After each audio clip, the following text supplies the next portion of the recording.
single greatest task is addressing the challenges we face as a community honestly and openly. Our job, my job, is to present the path forward. As your mayor, I work with my colleagues on the City Council to find ways to reach consensus on most of the most pressing issues. Balancing the budget and restoring fiscal responsibility while regaining the trust of our residents remains my top priority as your mayor. I want to thank Mayor Pett, who leads the city of Turlock's economic development efforts, for her hard work and leadership.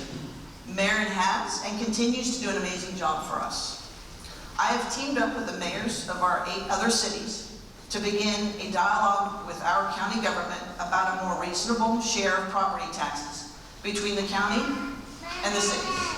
Much of your property tax is collected by the city, does not stay in Turlock.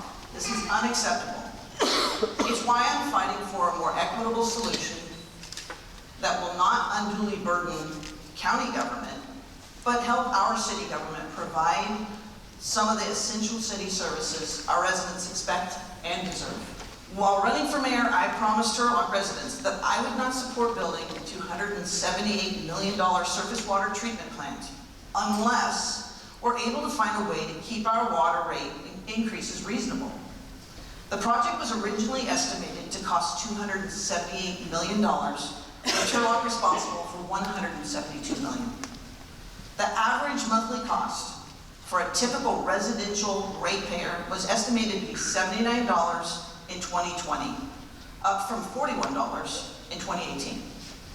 The average monthly bill for a typical single-family customer is now estimated to be $68 per month instead of $79, as originally projected in 2018. Remaining on a groundwater-only system would result in projected bills of $59 per month.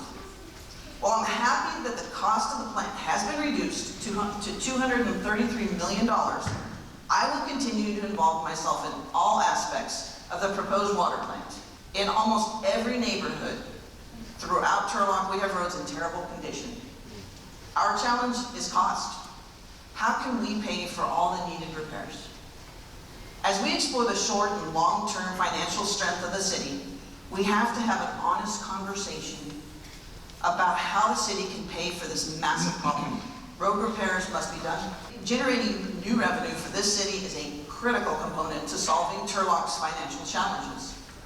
I'm pleased to report the following achievements for our city. The unemployment rate in Turlock in 2018 was 7%. The unemployment rate for Turlock this last quarter is 4.7%. Homelessness is an extremely complex problem facing Turlock, as it is for all California cities. The homeless population often suffers from mental illness and addiction, so having the resources available to help the homeless, including housing, transportation, drug addiction, and mental health services, is critical. Solutions are multifaceted, complex, and expensive. We must and we will do better. We will continue to work with the federal, state, and government who have the resources to address homelessness, as well as with our faith leaders and nonprofit organizations to help solve this problem. It will take all of us working together to take care of this vulnerable population. This is a priority for our council this year. Today, fire and police are maintaining services for the city of Turlock. With the serious budget cuts that they had to make, both departments continue to do an incredible job keeping Turlock safe. But we know this situation is not sustainable. As we look at this year's budget, communities like Turlock, Ceres, Keys, and others must explore strategies that will allow each community to leverage its financial resources as effectively as possible. We all saw the horrific video of the young man, Michael Valdez, who, while riding his bicycle, was stopped and assaulted.